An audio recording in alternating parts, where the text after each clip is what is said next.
Assalamualaikum warahmatullahi wabarakatuh. Kaum muslimin dan muslimat, kawan-kawan yang dimuliakan Allah Ta'ala, alhamdulillah kita bisa bersama-sama membahas ilmu-ilmu Allah Ta'ala, ilmu-ilmu yang Allah turunkan kepada Nabi Muhammad SAW. Pada episode ini kita akan belajar hadis tentang hukum mengangkat tangan.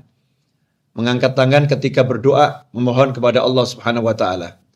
Dalam sebuah hadis yang diriwayatkan oleh Imam Al-Hakim dalam kitabnya Al-Mustadrak, Rasulullah SAW bersabda, "Idza sa'altumullaha fas'aluhu bi butuni akufikum, wa la tas'aluhu bi dhuhuriha wamsahu biha wujuhakum."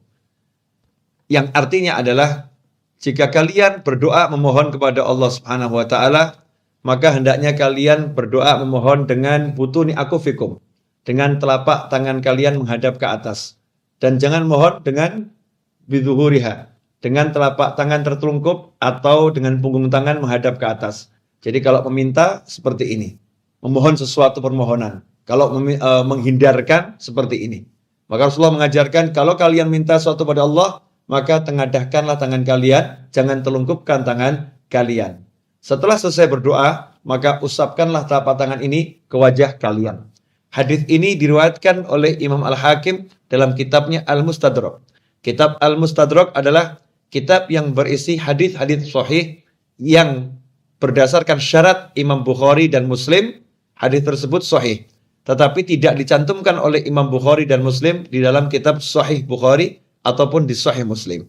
Mungkin ada yang pernah mendengar atau membaca dalam riwayat Imam Bukhari bahwasannya Nabi Muhammad SAW, sebagaimana disebutkan oleh sahabat Anas bin Malik radhiyallahu taala anhu, bahwasannya Rasulullah SAW, kana Nabi SAW la yarfa'u yadayhi fi syai'in min du'aihi illa fil istilqa'i wa innahu yarfa'u hatta yura bayadu ibtaih.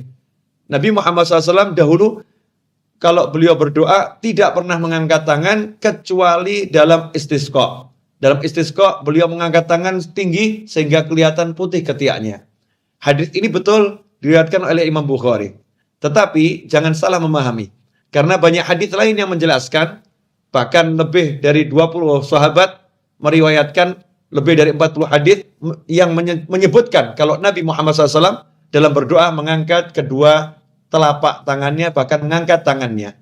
Lantas apa maksud hadis Rasulullah SAW tidak pernah mengangkat kedua tangannya kecuali dalam sholat istisqa? Yang dimaksud adalah tidak pernah mengangkat tangannya setinggi itu. Jadi Anas bin Malik atau para sahabat tidak melihat Rasulullah SAW mengangkat tangannya setinggi itu. Bukan berarti Nabi Muhammad SAW tidak pernah mengangkat tangan dalam berdoa. Karena dalam Sahih Bukhari sendiri diriwayatkan bahwasannya Nabi Ibrahim alaihissalam. Nabi Ibrahim alaihissalam ketika Nabi Ibrahim berdoa membaca wahyu Allah Ta'ala dalam surat Ibrahim ayat 37. Rabbana inni askantu min dzurriyyati biwadin ghairi dzi zar'in 'inda baitikal muharrami rabbana liyuqimus salata faj'al af'idatan minan nasi tahwi ilaihim warzuqhum minats thamarati la'allahum yashkurun. Ketika Nabi Ibrahim berdoa dengan doa tersebut, beliau pun menghadap ke arah Ka'bah dan mengangkat kedua tangannya. Bahkan diriwayatkan oleh Imam Muslim dalam kitab sahihnya, setelah selesai Fathul Mekah, baginda Muhammad sallallahu alaihi wasallam melakukan tawaf. Kemudian Rasulullah SAW naik ke Bukit Sofa. Beliau naik ke Bukit Sofa, kemudian beliau menghadap ke arah kiblat, seperti Nabi Ibrahim dahulu menghadap ke arah kiblat. Kemudian beliau mengangkat tangan dan berdoa kepada Allah Subhanahu wa Ta'ala. Dan banyak hadis lain, semisal hadis yang diriwayatkan oleh Imam Abi Dawud, juga oleh Ibnu Majah, kemudian Imam Tirmidzi, Ibnu Hibban, Al-Hakim. Mereka semua meriwayatkan hadis yang menurut Imam Bukhari dan Muslim hadisnya sahih, yaitu Rasulullah SAW bersabda, "Innallaha hayyun karimun yastahyi idza rafa'a ar-rajulu ilaihi yadayhi an yaruddahuma sifran khaibatain." Sesungguhnya Allah Subhanahu wa taala hayyun, Allah Maha malu.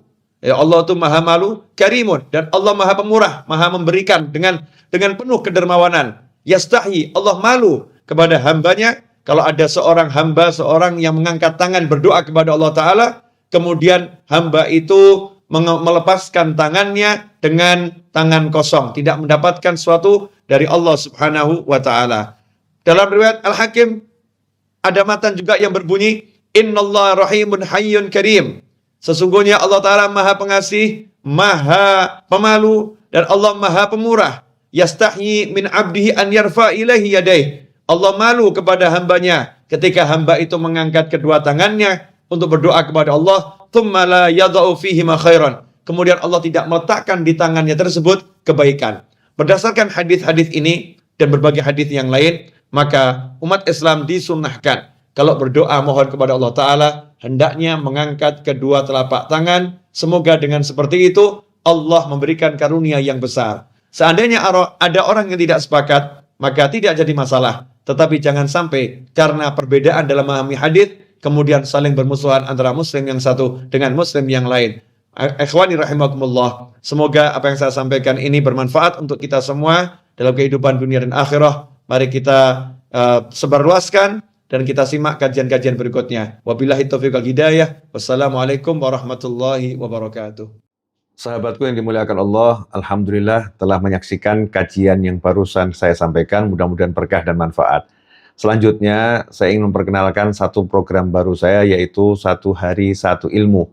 Program ini adalah newsletter WhatsApp, yang artinya setiap hari insya Allah saya akan kirimkan pesan WA langsung dari nomor WA khusus saya ke nomor WA yang Anda daftarkan, yang isinya adalah konten kajian singkat dalam bentuk video maupun artikel, meme, ataupun MP3. Langsung dari nomor khusus saya ke nomor WA Anda. Setiap hari insya Allah lebih dari satu konten akan saya kirimkan dan sifat waktunya random, bisa pagi, siang, sore, maupun malam. Biaya langganan selama 1 bulan adalah Rp100.000. Rp100.000 untuk masa aktif langganan selama 1 bulan. Jika Anda ingin bergabung, caranya cukup mudah. Cukup ketik di browser ayojoin.com, kemudian ikuti petunjuknya di sana. Silahkan dicoba, mudah-mudahan Anda berkenan bergabung. Seperti yang tampak di layar monitor. Wassalamualaikum warahmatullahi wabarakatuh.